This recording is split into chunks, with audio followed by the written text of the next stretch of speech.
E aí, galerinha, saudação em Cristo Jesus, a paz do Senhor a todos. Eu sou o Walter Nascimento e vim aqui trazer um conceito, um bate-papo diferente, uma ideia. Bom, você vai ouvir aí, isso vai agregar no seu dia a dia. Eu quero falar um pouquinho sobre tristeza, depressão, suicídio, sobre religião, sobre religiosos e sobre espiritualidade. Pessoas espiritualizadas. Existe um versículo que é muito top, que o apóstolo Paulo, conversando com Timóteo, da seguinte forma, ó, eu amo esse versículo. Tu, pois, 2 Timóteo 2:3, tu, pois, sofres aflições como bom soldado de Jesus Cristo. Olha que coisa linda. Tu, pois, sofres aflições como bom soldado de Jesus Cristo. O sofrimento, ele é inerente à existência. Ou seja, não tem como não existir sem ter sofrimento. Então, a partir do momento que você existe, você vai sofrer. Não tem como fugir disso, cara. Porque o sofrimento, ele nos conduz a uns desenvolvimentos importantes em nossas vidas, que é algumas maturidades que são necessárias. Maturidade para o mundo profissional, maturidade para o mundo sentimental, para o bom casamento, para a vida espiritual, maturidade para lidar com as finanças, maturidade para lidar com a sociedade, maturidade para lidar com algumas questões que nossos pais nos cobram constantemente. Então, o sofrimento, ele vai nos conduzir ao desenvolvimento de algumas maturidades. Só que a questão é o seguinte, por que a maioria de nós repudiamos o sofrimento? E queremos só vitória, vitória, vitória, vitória, vitória.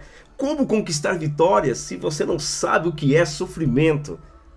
Existem algumas questões interessantes quando nós falamos de tristeza, porque a própria tristeza, ela é um sentimento de afeto. A tristeza, quando você perde alguém que você tanto ama, alguém que você tanto amava, tu vai sentir tristeza assim na sua alma, porque a nossa alma nada mais é do que nós mesmos. A nossa alma é o nosso intelecto. A nossa alma é eu, é você. Isso é nossa alma. Então, a partir do momento que você começa a sentir tristezas, é um processo normal, porque houve uma perda. Com o passar do tempo, essa perda ou esse sentimento, ele vai se equilibrando e novamente volta a alegria e preenche aquele espaço que havia uma tristeza. Mas sempre saberemos que aquela pessoa, ela faz falta. A depressão nada mais é do que um sentimento, né, de adoecimento. É quando alguém não consegue mais projetar o seu futuro. É quando alguém deixa de fazer aquilo que tanto amava, perde a vontade. Então são sintomas de um quadro de depressivo, mas precisa de uma análise mais profunda. Algumas pessoas começam a engordar, outras começam a emagrecer, outras não conseguem mais dormir, outras elas dormem de forma demasiadamente. Então há um desequilíbrio muito louco nas emoções. E o suicida, ele não quer morrer. O suicida, ele quer simplesmente acabar com a dor. O suicida é que ele não consegue viver. Na cabeça dele, alguma coisa está errada. Eu estou vivendo de uma forma errada, então eu preciso acabar com esse sofrimento. Mas ele não gostaria de morrer. Então, são várias questões internas na nossa alma, devido a alguns sofrimentos, que nós não conseguimos montar o equilíbrio desse sofrimento, para lidar com essas situações e a nossa formação, o nosso desenvolvimento, para conquistar as coisas que nós almejamos em nossas vidas. Então fica uma coisa muito confusa na nossa cabeça. Aí, existe uma pesquisa muito interessante do Instituto Dante Pazzanese, um instituto muito sério, que traz um conceito muito bacana, que pegaram 250 artigos do mundo inteiro sobre saúde e espiritualidade. E eles trouxeram uma ideia muito bacana, que a prática regular da religião reduz o estado de morte de 30% dos pacientes. Olha que coisa louca! A medicina começa a reconhecer a importância da religião para a melhora de um quadro depressivo, de suicida, ou até mesmo uma tristeza profunda de vários aspectos da vida. O que eu quero dizer com isso? A religião ela é importante em nossas vidas.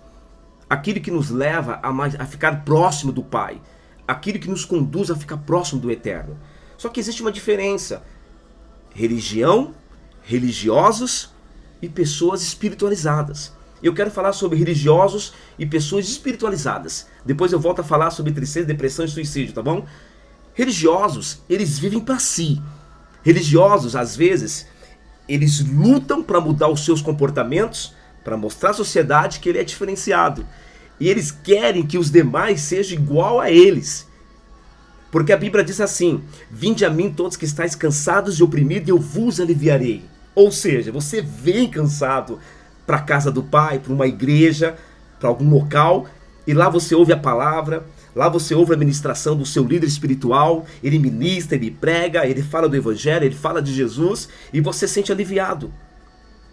Só que ao mesmo tempo a palavra do Senhor nos diz que ide, então você vem e você tem que ir. O religioso, não, ele vem e fica, porque ele está preocupado consigo, com as suas questões internas. O espiritualizado é diferente.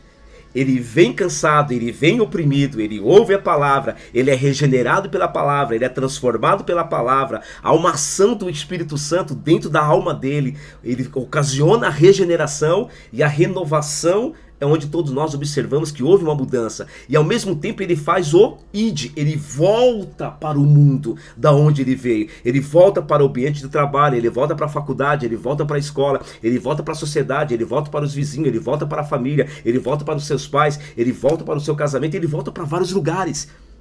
Não preciso me isolar para dizer que eu sirvo a Deus, que eu estou regenerado. Isso é para religiosos. O espiritualizado, ele conhece a Cristo, ele se transforma e volta para falar daquilo que aconteceu na vida dele, para que outras pessoas também sejam modificadas e alteradas, regeneradas pelo poder do Evangelho. Então existe uma coisa muito louca que nós temos que colocar em ordem. O sofrimento desenvolve maturidade. A religião, ela é importante em nossas vidas para nos curar de um quadro, para nos tratar de um quadro, para regenerar as nossas vidas. Então, o teu sofrimento, as tuas angústias, as tuas tristezas, os teus desejos, nada mais são o descontrole emocional que você está tendo, que não consegue mais colocar em ordem algumas coisas. Um pai, ele tem a função em fazer a transição do filho para a sociedade, para aliviar um pouco desse sofrimento e conduzi-lo quando houver sofrimentos. Se você não tem um pai, ou se teu pai é ausente, ou se o teu pai é presente, peça para o teu pai te ensinar isso. Se você não tem pai, procura ajuda de alguém. Sozinho você não vai a lugar nenhum, cara. Você precisa de um auxílio. E esse contexto que eu trouxe é justamente sobre isso.